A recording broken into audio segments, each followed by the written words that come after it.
Hey guys, what's up? It's me, Dennis from the TheDJWalkThroughs, and today, officially, Man vs. Machine is out. Yay! And as you can see, Man vs. Machine has made some changes into the TF2 menu. The only changes I can see is the button layout, and there's also one section under Play Multiplayer, which is called Play Co-op. Valve also put in some new items and hats for you to mess around with and buy. Co-op mode allows you to party up or join a regular server while playing Man vs. Machine. There can only be up to 6 players.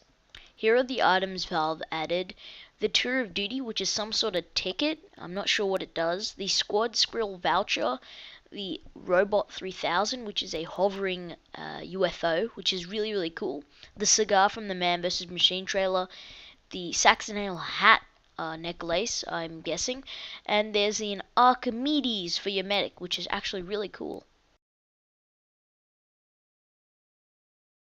So the first map I'll be showing off is Decoy. In my opinion, Decoy is probably the hardest, especially alone.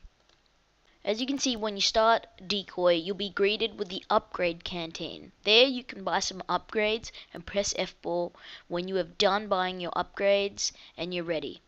Every member of your team must press F4 before you can start the Man vs. Machine mode.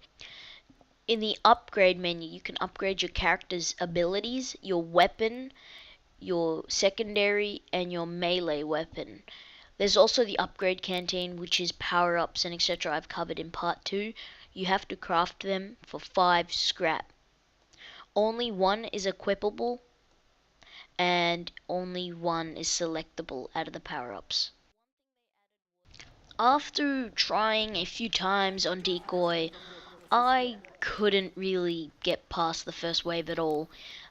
One pro tip, if you're going to play Man vs. Machine, make sure to play it with a team, and especially Decoy, because it's actually one of the largest maps in my opinion, and the most wide, just because there's a lot of scouts running around. They can easily destroy you if you're playing alone. That's why I suggest a team to play Decoy, and yeah, that's what I suggest for Decoy. Decoy also has a lot of health around the areas, choke points and etc.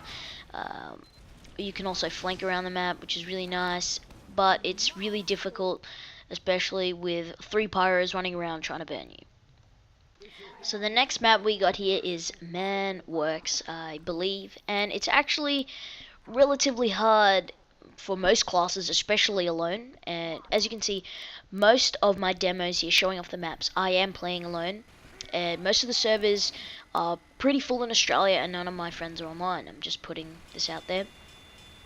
I had a lot of trouble playing Man Works just because of the soldiers.